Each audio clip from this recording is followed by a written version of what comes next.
Hannah was a kind and faithful woman, but her heart was heavy with sorrow. She had no children, a burden that weighed on her deeply. In those days, barrenness was not just a private grief, but a public one.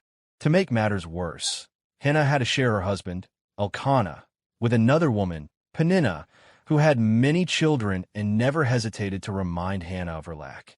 As Hannah sat in quiet distress, Peninnah would walk by, her voice laced with mockery. "Oh, Hannah, would you mind watching the kids while I rest? Oh, wait, you don't have any." The words cut deep, but Hannah held her pain inside, lifting her eyes toward the heavens. The days felt long, the nights even longer. She often lay awake, staring at the ceiling, wondering if God had forgotten her. Her husband, Elkanah, loved her dearly, but his words of comfort were not enough to ease the ache in her soul. "Hannah, why do you weep?" he would ask.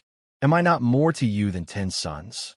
But Hannah's longing for a child was something even love could not replace. One year, as the family made their pilgrimage to Shiloh to offer sacrifices to the Lord, Hannah could no longer keep her sorrow contained. She slipped away from the feasting and the noise, seeking the quiet of the tabernacle. Inside the dimly lit sacred space, Hannah knelt in earnest prayer. Her whole body trembled as she poured out her heart to God. Tears streamed down her face as she whispered her desperate plea. "O Lord of hosts, if you will look on my affliction and give me a son, I will dedicate him to you for all the days of his life." Eli, the old priest, observed her from a distance. Her lips moved, but no sound escaped. He furrowed his brow, mistaking her deep anguish for drunkenness. With a disapproving shake of his head, he approached. "How long will you be drunk? Put away your wine." Hannah looked up, startled. "Oh no, my lord, I'm not drunk. I am a woman deeply troubled. I have been pouring out my soul before the Lord." Realizing his mistake, Eli softened. "Go in peace, and may the Lord grant your request." Something shifted within Hannah at that moment. She rose with a heart lighter than before, believing that God had heard her prayer. The burden she had carried for years suddenly felt bearable. And indeed, he had. In time, Hannah conceived and bore a son, naming him Samuel, meaning God has heard. Joy filled her heart, but she did not forget her promise. When Samuel was weaned, she took him back to the tabernacle, her heart heavy yet full of faith. As she placed her young son before Eli, she spoke with unwavering resolve. "For this child, I prayed, and the Lord has granted me my petition. Now, I give him to the Lord for all the days of his life." It must have been difficult to part with her beloved child, but Hannah trusted that God's plan was greater than her own. Kneeling beside Samuel, she whispered, "You belong to the Lord now, my son." Under Eli's guidance, Samuel grew into one of Israel's greatest prophets, a leader who would anoint kings and guide a nation. Because of Hannah's faith, history was forever changed. But Hannah's story did not end there. God saw her faithfulness and blessed her again. Over the years, she bore more children, 3 sons and 2 daughters. The woman who had once wept in silence now laughed with joy, her heart full and her family complete. Sometimes the best answer to our prayers is learning to trust in God's plan. In the land of Judah, there was a man named Isaiah, a prophet chosen by God to deliver messages to a kingdom on the brink of destruction. Isaiah wasn't your typical prophet. He didn't wear a cape or ride a horse, and you wouldn't find him wielding a staff like Moses. No, Isaiah was different. His message wasn't just about telling the future. It was about speaking the truth, no matter how uncomfortable it might be. Jerusalem, the city of peace, was anything but peaceful. Its people had turned away from the ways of the Lord, worshiping idols and ignoring his commands. And so, Isaiah's mission was clear: bring them back to God or face the consequences. Isaiah knew the challenge that lay before him. How do you convince a people who think they have it all together that they're heading for disaster? One night, as Isaiah prayed for guidance, something incredible happened. A vision appeared before him. A vision of God sitting on his throne, surrounded by heavenly creatures, their voices filling the air, calling out, "Holy, holy, holy is the Lord Almighty." Isaiah was struck with awe and fear. "Woe to me," he cried. "I am undone, for I am a man of unclean lips, and I live among a people of unclean lips." But in that moment, God, in his mercy, purified Isaiah. His sins were forgiven, and he was ready to speak his message. God asked, "Whom shall I send? And who will go for us?" Without hesitation, Isaiah replied, "Here am I, send me." Isaiah began his mission, warning the people of their sin and calling them to repentance. He spoke of a coming judgment, but also a hope. A Savior would come, a Messiah who would bring salvation to the world. At first, the people mocked him. Who would listen to a prophet who spoke of doom and gloom? They were too caught up in their own lives to care about the future. But Isaiah didn't give up. He spoke with conviction, day after day, year after year. Even though many rejected his words, Isaiah never lost hope. He knew that God's plan would unfold in his own time. And while judgment would come, so would mercy and redemption. Isaiah's words became a legacy. His prophecies, though often misunderstood, would be remembered for centuries. Through him, the world learned that even in the darkest times, there is always hope. Isaiah's story reminds us that God calls us to speak the truth, even when it's hard. And like Isaiah, we can find peace knowing that God's plan is always greater than our own. In the rolling hills of ancient Israel, during a time when kingdoms clashed and armies marched across the land, there lived a man whose prayers could shake the very foundations of heaven and earth. His name was Elisha, and he was a prophet of the Most High God. This is the story of how one man's faith and a single prayer brought an entire army to their knees without a single sword being drawn. The kingdom of Aram had been at war with Israel for years. Their king was a cunning military strategist, known throughout the region for his brilliant tactics and successful campaigns. But lately, something strange had been happening. Every time the Aramean forces planned a surprise attack, the Israelites seemed to know exactly where they would strike. Every ambush failed. Every secret military operation was somehow anticipated by the enemy. The Aramean king paced back and forth in his war tent, his face flushed with anger and frustration. His most trusted commanders stood before him, their heads bowed in shame after yet another failed mission. The flickering oil lamps cast dancing shadows on the tent walls as the king's voice thundered through the night air. "One of you is a traitor," he shouted, his eyes blazing with fury. "Someone among you is selling our secrets to the king of Israel. How else could they know our every move?" The officers exchanged nervous glances. They had served their king faithfully for years, and the accusation of betrayal cut deep into their hearts. The tension in the tent was so thick it could be cut with a knife. Finally, one brave commander stepped forward, his voice trembling but determined. "My lord the king," he said, bowing deeply, "none of us is betraying you, but there is something you should know. In Israel, there is a prophet named Elisha. It is said that he has the power to hear the very words you speak in the privacy of your own bedroom. He tells the king of Israel not just our battle plans, but even our most secret conversations." The king's anger shifted from his officers to this mysterious prophet. His jaw clenched as he processed this information. If this was true, then no military strategy would ever succeed as long as this man lived. The solution was clear and decisive. "Then we must capture this prophet," the king declared. "Send out scouts immediately. Find out where he is, and when you locate him, surround him with such force that escape will be impossible." The king's intelligence network moved swiftly. Within days, word came back that Elisha was staying in the city of Dothan, a small but strategically located town in the hills of Israel. The king didn't hesitate. He immediately dispatched a formidable force. Not just a small raiding party, but an entire army complete with horses, chariots, and seasoned warriors. This was no ordinary military operation. It was a mission to capture the man who had been the source of all their troubles. Under the cover of darkness, the Aramean army moved silently through the countryside. They marched through the night, their armor muffled, and their weapons wrapped to prevent any sound that might alert the sleeping town. As the first light of dawn began to creep over the eastern hills, the army had completely surrounded Dothan. Every road, every path, every possible escape route was blocked by armed soldiers. The servant of Elisha, a young man who had been faithfully serving the prophet for several years, rose early as was his custom. He stepped outside to draw water from the well, perhaps to prepare the morning meal or simply to enjoy the fresh air of the new day. But as he looked up from his tasks, his blood ran cold. The city was surrounded. Everywhere he looked, he saw the gleaming armor of enemy soldiers. The thunder of horses' hooves filled his ears. The sight of so many weapons pointed in their direction made his knees weak with terror. The servant dropped whatever he was carrying and ran back to Elisha, his heart pounding with fear. He burst into the prophet's presence. "Oh no, my lord. What shall we do? We are surrounded. There are thousands of them. Horses, chariots, soldiers everywhere. There is no way out." But when the servant looked at Elisha's face, he was amazed. Instead of the terror he expected to see, he found only peace.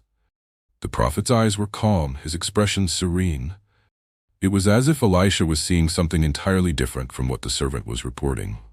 "Don't be afraid," Elisha said gently. "Those who are with us are more than those who are with them." The servant must have thought his master had lost his mind. The math didn't add up. The logic made no sense. How could two men possibly be more than thousands of armed warriors? But Elisha wasn't finished. He had learned long ago that human eyes often fail to see spiritual realities. Elisha lifted his eyes toward heaven and prayed with quiet authority. "O Lord, open his eyes so that he may see." In that moment, something extraordinary happened. The Lord opened the servant's eyes, and suddenly he saw what Elisha had been seeing all along. The hills around Dothan were full of horses and chariots of fire, positioned all around Elisha. The heavenly army was there, invisible to natural sight, but absolutely real. The servant gasped in wonder and amazement. Angels mounted on horses of fire surrounded them. Chariots of light filled the hillsides. The forces of heaven vastly outnumbered the forces of earth. The servant's fear melted away like snow in the spring sun. His perspective had been completely transformed. He now understood why Elisha had been so calm. The prophet had been seeing with spiritual eyes all along, recognizing that earthly armies are no match for heavenly forces. Meanwhile, the Aramean army began their advance. The commanders gave their orders, and the soldiers moved forward with disciplined precision. They had surrounded the city during the night, and now they were closing in to capture their target. Victory seemed assured. The mission appeared to be reaching its successful conclusion. But as the enemy forces came down toward him, Elisha was ready with another prayer. He had shown his servant that they were protected by divine forces. Now it was time to demonstrate that same divine power in a way that would be unmistakable to everyone present. Elisha lifted his voice to heaven once more, his words carrying the authority of a man who had walked closely with God for many years. "Strike this army with blindness, O Lord." The response was immediate and absolute. The Lord struck the entire Aramean army with blindness, not just a few soldiers, not just the commanders. Every single warrior in that vast force was suddenly plunged into complete darkness. One moment they could see their targets clearly, their formations perfectly, their path to victory plainly mapped out before them. The next moment, they were stumbling in absolute darkness, unable to see their own hands stretched out in front of their faces. The transformation was instantaneous and total. Panic spread through the ranks like wildfire.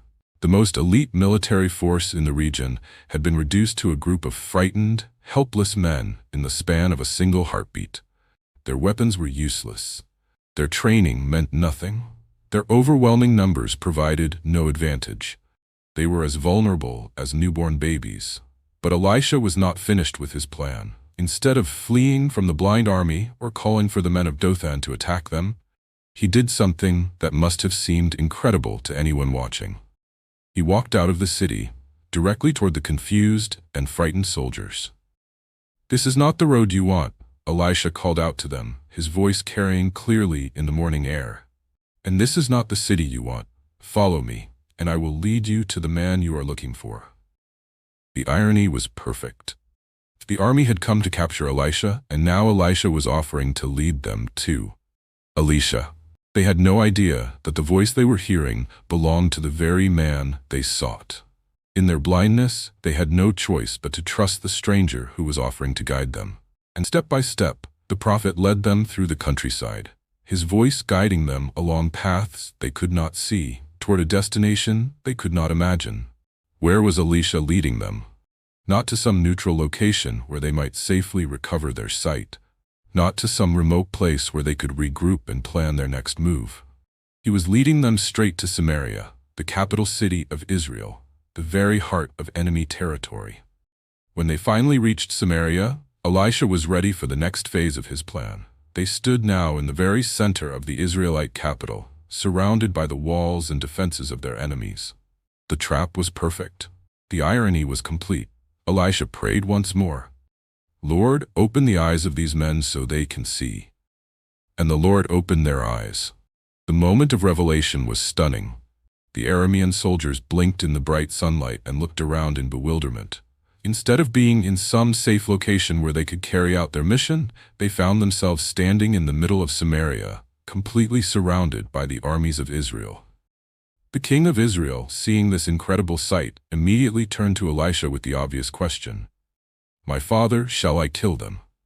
Shall I kill them?" "Do not kill them," Elisha replied firmly.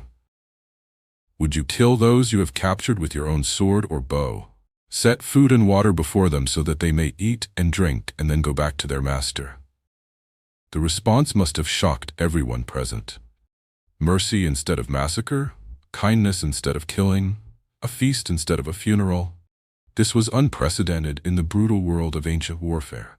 But the king of Israel trusted Elisha's wisdom. He ordered his servants to prepare a great feast for the Aramean soldiers. Tables were set, food was prepared, and water was provided. The very men who had come to capture God's prophet were now being treated as honored guests. Can you imagine the awkwardness of that meal? The soldiers ate and drank. They were refreshed and restored. Their strength returned, their confusion cleared, and their understanding of what had happened began to dawn on them. And then, just as Elisha had promised, they were sent back to their master. Free to go, free to live, free to return to their families and their homeland. No conditions were placed on their release. No demands were made. They were simply dismissed with the same grace and kindness that had been shown to them throughout their captivity. When those soldiers returned to their king, what do you think they reported? The Aramean army came with the most advanced military technology of their time: horses, chariots, and expertly trained soldiers. God responded with something far more powerful: supernatural blindness that rendered all their weapons useless. Third, it reveals that God's mercy can be more powerful than military might. The decision to feed the enemy soldiers and send them home alive accomplished what years of warfare had failed to achieve. It ended the conflict and brought peace to the region. The story of Elisha and the blinded army reminds us that our God specializes in impossible situations. He can turn the tables on any enemy, no matter how overwhelming they seem. He can protect his people in ways that defy human understanding, and he can transform the hearts of enemies through acts of unexpected mercy and kindness. When we face our own battles, whether they are physical, emotional, spiritual, or relational, we can remember Elisha's example. We can ask God to open our eyes to see his perspective on our situation. We can pray with confidence, knowing that the same divine power that disabled an entire army is available to us today. And we can choose mercy over revenge, trusting that God's love has the power to transform even our enemies into allies. The God of Elisha is still the God of the impossible. He still hears the prayers of his people. He still protects those who trust in him. And he still has the power to change any situation, no matter how hopeless it may seem. In a world that often seems dominated by violence and conflict, the story of Elisha and the blinded army offers us hope. It reminds us that there is a higher power at work in the affairs of men and nations. It shows us that mercy can triumph over might, that kindness can overcome cruelty, and that the prayers of the righteous can accomplish more than the weapons of the wicked. This is the God we serve, the God who can blind armies with a word, who surrounds his people with angelic protection, and who can turn the hearts of enemies through acts of unexpected grace. He is the God of the impossible, and he is still working in our world today. In the heart of ancient Israel, where the winds carried whispers of both promise and betrayal, lived a man named Hosea, a prophet chosen by God, yet given a command that would break any man's heart. The people of Israel had wandered far from God. They worshipped idols, chasing after wealth and pleasures, forgetting the one who had delivered them. Hosea, take for yourself a wife of harlotry, and have children with her, for the land itself has been unfaithful to me. Imagine being called to love someone destined to betray you. Imagine a marriage that mirrors a nation's unfaithfulness. Hosea obeyed, and so he found her, Gomer. She was beautiful, charming, but her heart belonged to the world. Their first son was named Jezreel, a name that carried the weight of judgment, a sign that Israel's kingdom would fall. Then came their daughter Lo-ruhamah, no mercy, a name that echoed God's sorrowful decision. Israel would no longer receive his compassion. A third child was born, a son, Lo-ammi, meaning not my people, a declaration that Israel had broken their covenant with God. The names of Hosea's children were messages from heaven, warnings of what was to come. For a time there was happiness, but old habits die hard. Gomer's heart still chased after the life she once knew. And so she left, betrayed, abandoned, a prophet's pain echoing God's own sorrow for his people. The world had promised her freedom. It left her in chains. Go again. Love her as I love Israel. Buy her back. He bought back what was already his. Not because she deserved it, but because love isn't about deserving. Hosea's love was a shadow of a greater love, the relentless, undeserved love of God for his people. A love that buys us back, though we run. A love that never gives up. The story of Hosea is the story of us all. We stray, we fall, yet God still calls us home. In the ancient kingdom of Persia, in the grand city of Susa, there lived a powerful and mighty king named Xerxes.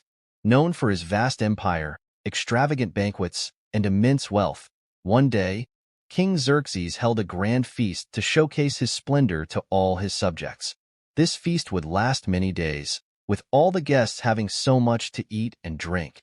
On the final day of the feast, King Xerxes summoned his queen, Vashti, to display her beauty before the guests. But Queen Vashti refused to be paraded in front of the king's drunken revelers, an act of defiance that would change the course of history. Furious at her disobedience, King Xerxes decreed that Vashti would be banished from his presence forever. The search for a new queen to take her place began, a process that would span the entire kingdom. The king's decree echoed throughout the land, and young women from all corners of the kingdom were brought to the palace. The selection process was rigorous, as the king sought a new queen who would embody grace, beauty, and wisdom.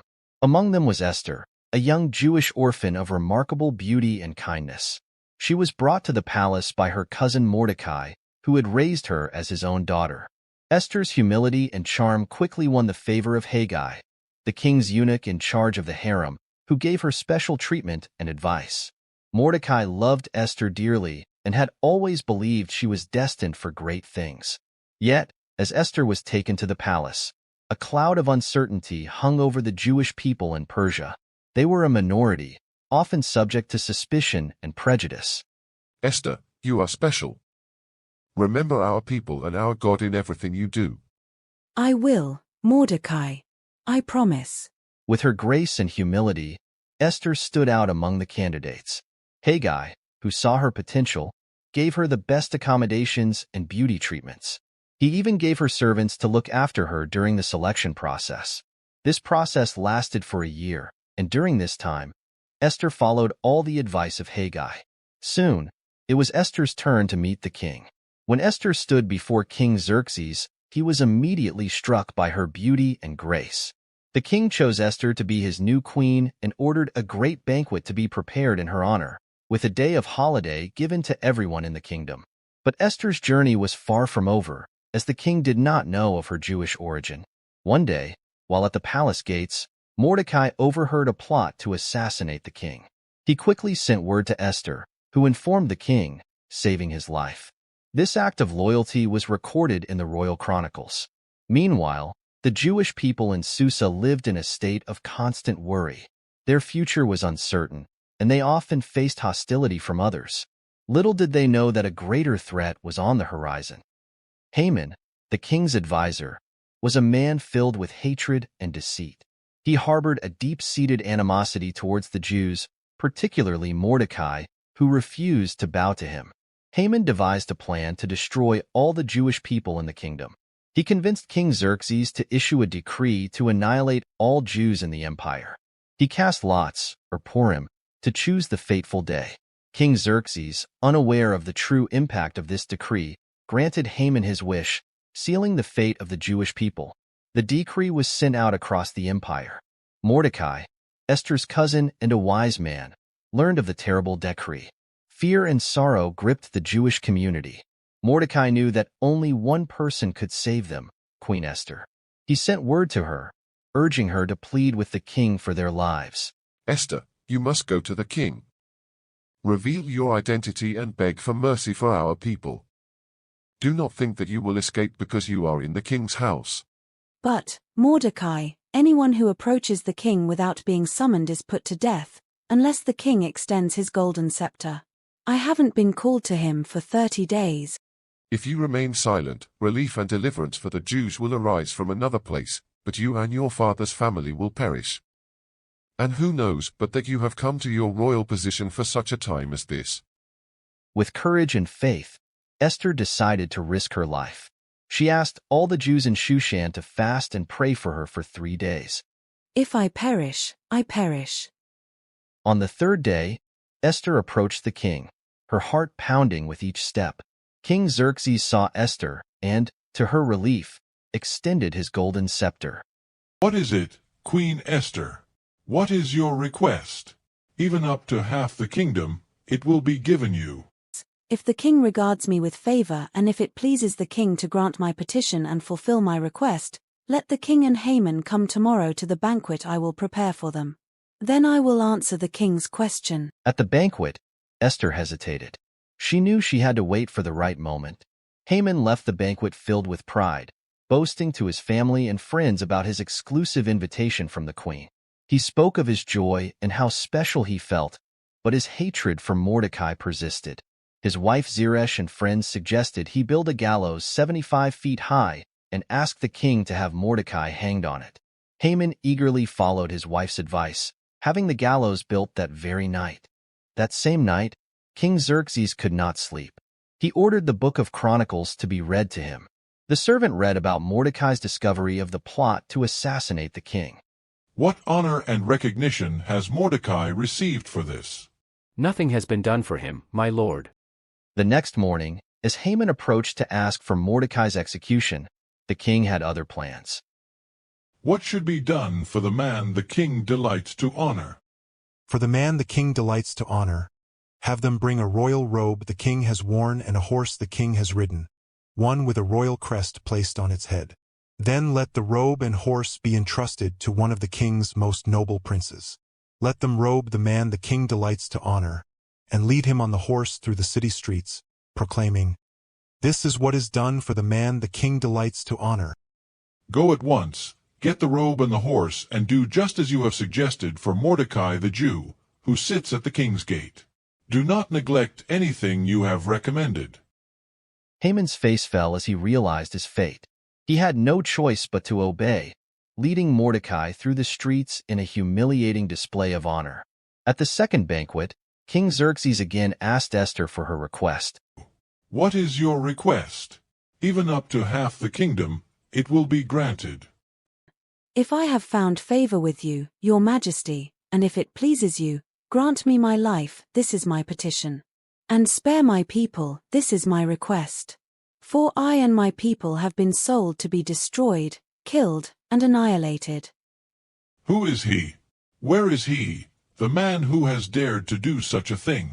An adversary and enemy, this vile Haman.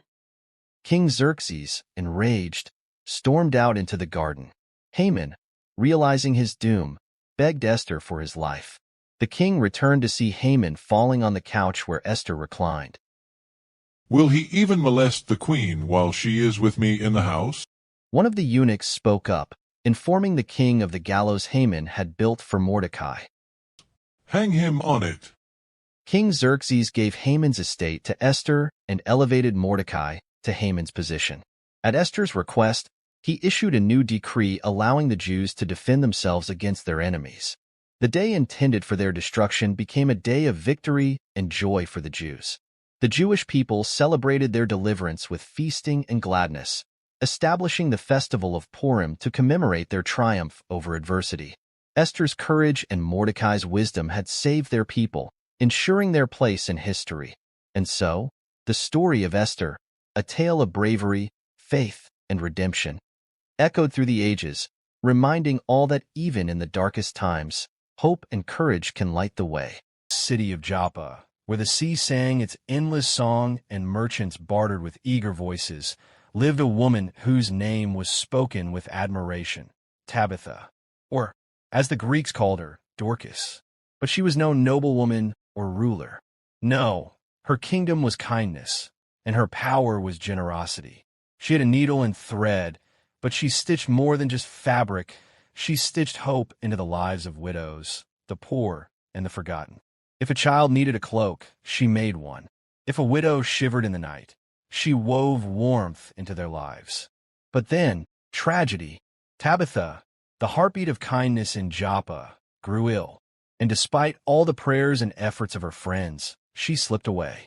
The city seemed a little dimmer, a little colder. The widows wept.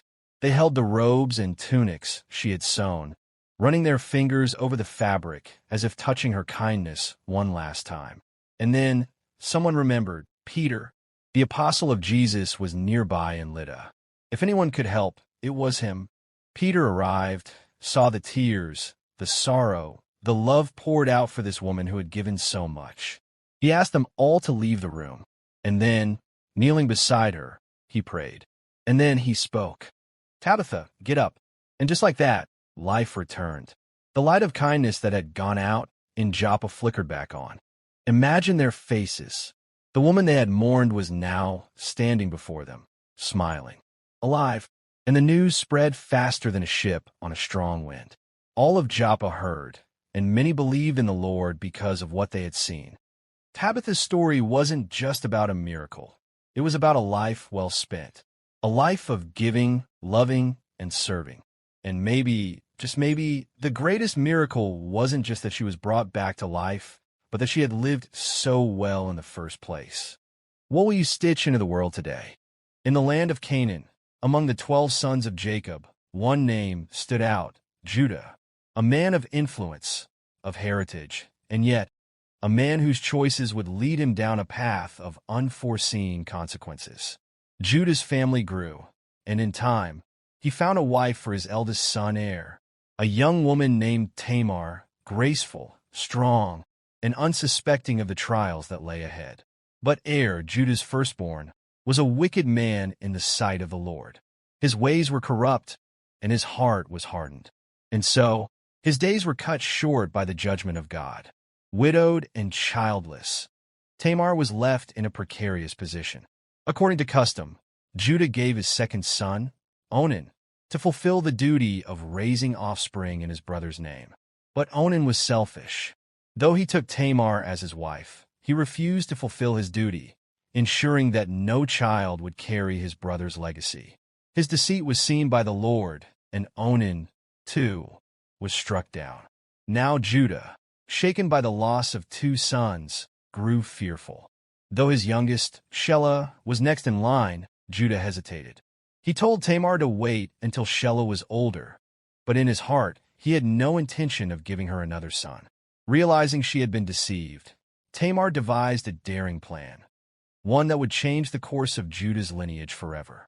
Hearing that Judah was traveling to Timnah, Tamar veiled herself and sat by the road. In disguise, she was unrecognizable. Unaware of her true identity, Judah approached her, offering payment for her company. Tamar, wise and resolute, asked for his seal, cord, and staff as a pledge until payment could be delivered. Days later, Judah sent his friend to deliver payment, but the woman was nowhere to be found. Confused, they let the matter rest. That is, until news reached Judah. Tamar was with child. Judah, unaware of the truth, called for Tamar to be punished. But Tamar had been prepared for this moment. With steady hands, she revealed the pledge, the undeniable proof of the father's identity. In that moment, Judah saw his own failure. He had denied Tamar justice. And now, through his own actions, God had brought the truth to light. Judah declared, "She is more righteous than I." And so, Tamar bore twin sons, Perez and Zerah, who would carry on the line that would one day lead to King David and ultimately to the Messiah. What man intended for shame, God used for glory. The story of Judah and Tamar is one of justice, of bold faith, and of a divine plan unfolding in unexpected ways. Deep in the wilderness of Sinai, where the scorching sun beats down on endless sand and ancient rocks tell stories of God's mighty power, a rebellion was brewing that would shake the very foundations of Israel. Among the children of Israel, as they wandered through the desert under Moses' leadership, lived a man named Korah, a Levite who would challenge the authority of God's chosen servants and face the most terrifying judgment in human history. This is the story of pride, rebellion, and divine justice. The Israelites had been wandering in the wilderness for months, their feet worn by the rocky terrain, their hearts often heavy with complaint. Moses, the great leader who had brought them out of Egypt, continued to guide them according to God's commands. Aaron, his brother, served as the high priest, offering sacrifices and leading the people in worship. But not everyone was content with this arrangement. In the tribe of Levi, among those set apart to serve in the tabernacle, murmurs of discontent began to spread like wildfire through dry grass. Korah, son of Izhar, was no ordinary man. He was a Levite, chosen by God to serve in the sacred duties of the tabernacle. Yet his heart burned with jealousy and ambition. He looked at Moses and Aaron with envious eyes, thinking to himself, "Why should they alone hold the highest positions? Are we not all God's people?" His thoughts festered like an infected wound, growing more poisonous with each passing day. Little did he know that his rebellion would become a warning for all generations about the dangers of challenging God's established order. Korah was not alone in his discontent. He found willing allies in Dathan and Abiram, sons of Eliab from the tribe of Reuben. These men, whose tents were pitched near Korah's, shared his bitter feelings toward Moses' leadership. "Who made Moses our ruler and judge?" they whispered in secret meetings. "He promised us a land flowing with milk and honey, yet here we are, dying in the wilderness." Their words were like poison honey, sweet to taste but deadly to the soul. Together, they began to plot against the man God had chosen to lead his people. The conspiracy grew. 250 men of renown, leaders in the congregation and men of great reputation, joined Korah's rebellion. They were not common troublemakers, but respected members of the community, princes of the assembly, famous in the congregation. This made their rebellion all the more dangerous. They gathered together against Moses and Aaron, their faces set with determination and pride. "You take too much upon yourselves," they declared boldly. "All the congregation is holy, every one of them, and the Lord is among them. Why then do you exalt yourselves above the assembly of the Lord?" When Moses heard their accusation, he didn't respond with anger or defensiveness. Instead, he fell on his face before God, seeking divine guidance. His heart was heavy with the weight of leadership and the pain of seeing his own people turn against him. "Tomorrow morning," Moses said, rising to his feet with the authority of God's spokesperson, "the Lord will show who is his and who is holy, and will cause him to come near to him. The one whom he chooses, he will cause to come near to him." The challenge was set. God himself would decide who had the right to serve in his presence. Moses then turned to Korah and his fellow Levites with a piercing question that cut to the heart of their rebellion. "Is it a small thing to you that the God of Israel has separated you from the congregation of Israel to bring you near to himself, to do the work of the tabernacle of the Lord?" His words echoed across the camp like thunder. "You seek the priesthood also? Therefore you and all your company are gathered together against the Lord." The truth was revealed. This wasn't really about Moses and Aaron. This was about God's authority itself. The next morning, as the sun rose over the wilderness camp, Tension filled the air like smoke from a sacrificial fire. Moses instructed Korah and his followers to take censers, put fire in them, and offer incense before the Lord. Each man took his censer, 250 bronze vessels that gleamed in the morning light. They filled them with fire and incense, creating a cloud of sweet-smelling smoke that rose toward heaven. But this wasn't worship. This was rebellion, disguised as service to God. As the congregation gathered to witness this unprecedented challenge to God's authority, Moses went to Dathan and Abiram. But these men, in their arrogance, refused even to come out of their tents. "We will not come up," they shouted defiantly. "Is it a small thing that you have brought us out of a land flowing with milk and honey to kill us in the wilderness? Must you also make yourself a prince over us?" Their words dripped with sarcasm and bitter accusation. They had rewritten history in their minds, calling Egypt, the land of their slavery, a place of milk and honey. Moses' anger was kindled, but it was a righteous anger, the anger of a man who had sacrificed everything for his people, only to be accused of selfish ambition. He cried out to the Lord, "Do not respect their offering. I have not taken one donkey from them, nor have I hurt one of them." His heart was broken by their accusations, yet his faith in God remained unshaken. He knew that God would vindicate his chosen servants and reveal the truth to all Israel. The moment of divine judgment had arrived.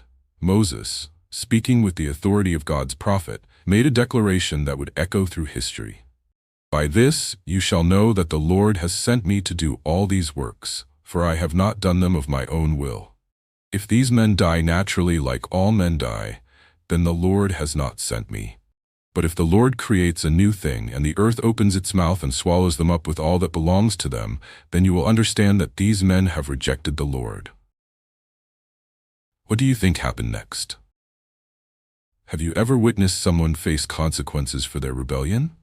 Share your thoughts in the comments, and make sure you're subscribed so you don't miss what happens next. The words had barely left Moses' mouth when the ground beneath their feet began to tremble.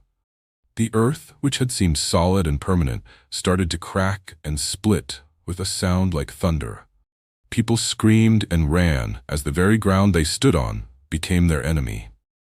The earth opened her mouth like a great beast, hungry and terrible. In that moment of divine judgment, creation itself obeyed God's command to execute justice upon the rebellious. Horror filled the camp as Korah, Dathan, and Abiram, along with their families and possessions, were swallowed alive by the earth. They went down alive into the pit, their cries echoing from the depths as the earth closed over them. It was a judgment unlike any the world had ever seen, a new thing that God created to demonstrate his absolute authority. The ground that had opened like a mouth now became their grave, sealing their fate forever. But God's judgment was not finished. As the earth swallowed the rebels, fire came out from the Lord, pure, consuming fire that devoured the 250 men who had offered incense. Their censers, which moments before had held what they thought was acceptable worship, became monuments to their rebellion. The bronze censers were beaten into plates to cover the altar, serving as a memorial to all Israel. No outsider who is not a descendant of Aaron should come near to offer incense before the Lord. The surviving Israelites fled in terror, crying out, "Lest the earth swallow us up also." Fear gripped every heart as they realized they had witnessed the awesome power of God's judgment. The rebellion that had seemed so reasonable, so justified in the eyes of its participants, was revealed for what it truly was, a challenge to the very throne of God. In one terrifying moment, the question of authority had been settled forever. But the story doesn't end there. The next day, incredibly, the whole congregation of Israel came to Moses and Aaron with complaints. "You have killed the people of the Lord," they accused, their hearts still hardened, despite the miraculous judgment they had witnessed. Their rebellion continued, even after seeing God's power displayed so dramatically. Sometimes the human heart is so bent on rebellion that even divine miracles cannot change it. God's anger was kindled against the people, and he told Moses and Aaron to separate themselves from the congregation so he could consume them all in a moment. But Moses and Aaron, true leaders who loved their people despite their rebellion, fell on their faces and interceded.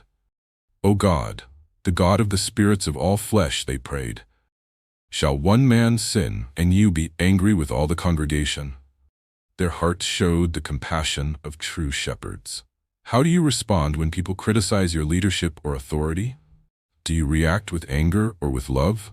Tell us your thoughts in the comments, and don't forget to subscribe for more inspiring Bible stories. Even as they prayed, a plague had begun among the people, God's judgment for their continued rebellion. But Aaron, the high priest, whom they had challenged, took his censer and ran into the midst of the congregation. He offered incense and made atonement for the people, standing literally between the dead and the living until the plague stopped. The very man whose authority they had questioned became their savior, demonstrating the heart of true leadership. When the plague ended, 14,700 people had died, a sobering reminder of the cost of rebellion against God's authority. Yet through it all, Aaron's intercession had saved the rest of the people. His actions spoke louder than any words about the true nature of godly leadership. It's not about power or prestige, but about sacrificial service and love for those under your care. To forever settle the question of whom God had chosen for the priesthood, the Lord commanded Moses to take 12 rods, one from each tribe, and place them in the tabernacle overnight. Aaron's rod, representing the tribe of Levi, would be the test. If it budded, bloomed, and produced almonds, it would be God's sign that Aaron was his chosen high priest. The test was simple but profound. Dead wood cannot produce life unless God gives it.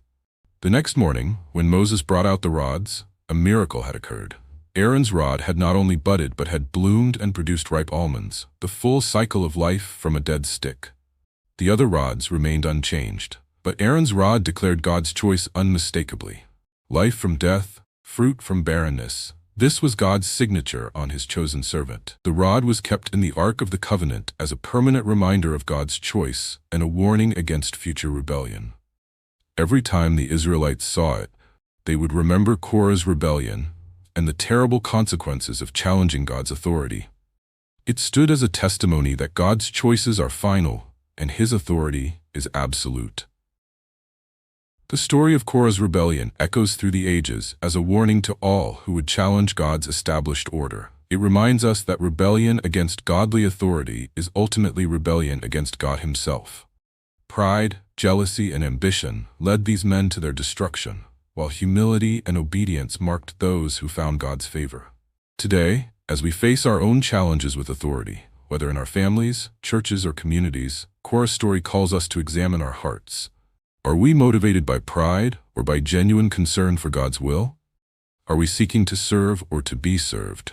The earth may not open beneath our feet, but rebellion against God's authority still carries serious consequences.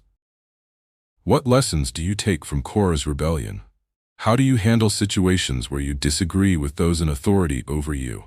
Share your insights in the comments below, and make sure you're subscribed for more powerful Bible stories that will change your life.